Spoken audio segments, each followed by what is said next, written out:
holds up a hell of a lot better. Yeah. Really, really durable, catches fish.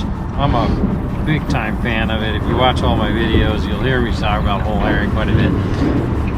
But man, you know, you got to try both. You got to put something out there and figure out what they want. So I'm going as deep as I'm going center of the short side, as deep as I can get. Then I'm going to turn my hooks. I'm going to wriggle it through. Put my thumb on that, wriggle it through, try not to rip out the side. And in this case, I pull some guts through. If you buy commercial Gamakatsu hooks or whatever, there's that big tag in, cut it off. Cut it off if you can. Mine, see, there's just a little tag end on that caught it. So it doesn't take much. This meat, kind of try to find a diagonal where if you look at the center line of the fish, I'm off to the side, and depth-wise, I'm not too far back from the very front. If I go back here, the tail's gonna wag. It's gonna have a big whop, whop, whop, right? So the tighter you stay to the very front of the fish, the more it's gonna be like corkscrew-ish, right? And this thing we're gonna put in the water. I think that's gonna roll perfect. That's exactly where I want to be. Put the belly toward my thumb, and then I always come through the backside. This is just my habit. Super close in that eye socket. Try to come out super close in that eye socket. Belly toward your thumb. If you're left-handed, you want to do it with the opposite hand. I can't help you. Look in the mirror. I had lefty on here one day, and I was like, oh my god, I can't even get my brain around that.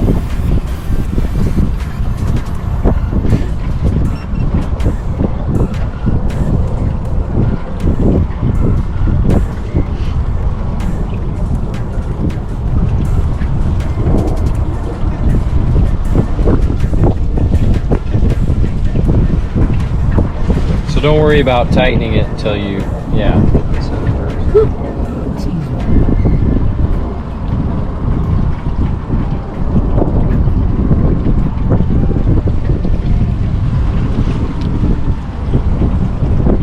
So then, in this case, I would say, remember I was showing you kind of like use your knuckles as a lever. Here. So, yeah, let me see it. I'll show you what kind of way I do it. So I got the hook here, and then I kind of take and roll like that, just so I can control that curve. Otherwise, I'll make tacos out of it. That's a little more bent than I would use. Okay. You can throw it in the water though and look at it. It might be what the roll you want. Now, is there a different roll I've heard between coho and Chinook? Well, there is on here. Yeah. Coho, they said, likes that.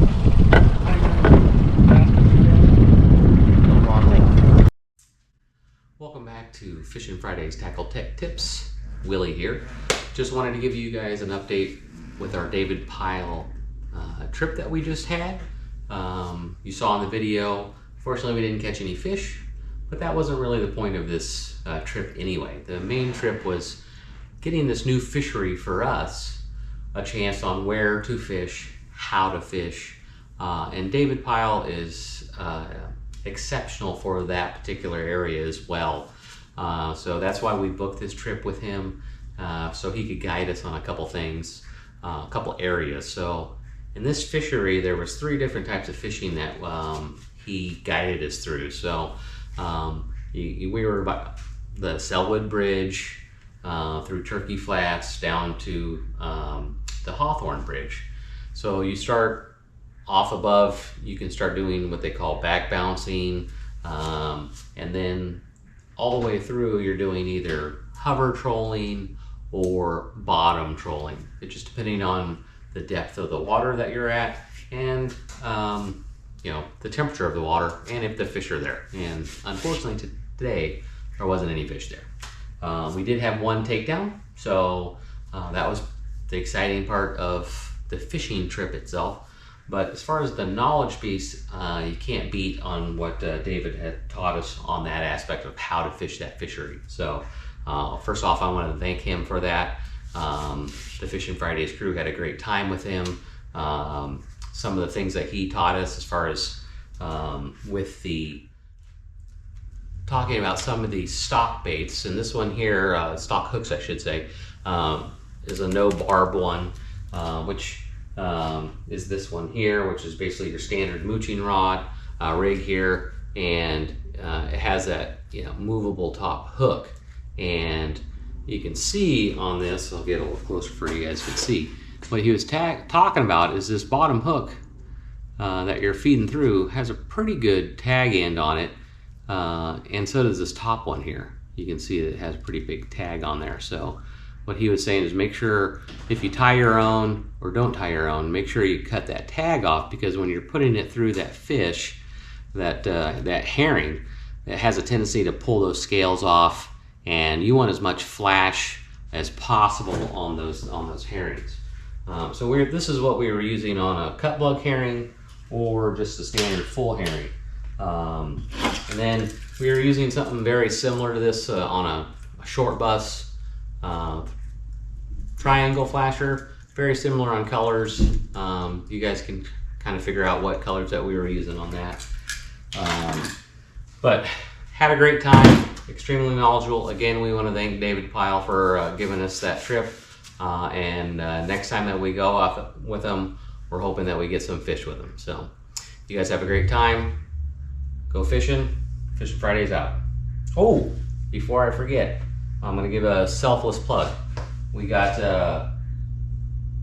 the Fishing Fridays sweatshirts coming in stock. So if you guys are interested, these are super thick, very nice for winter, or just these early mornings that are nice and cool. So DM me if you guys are interested. Thanks, guys.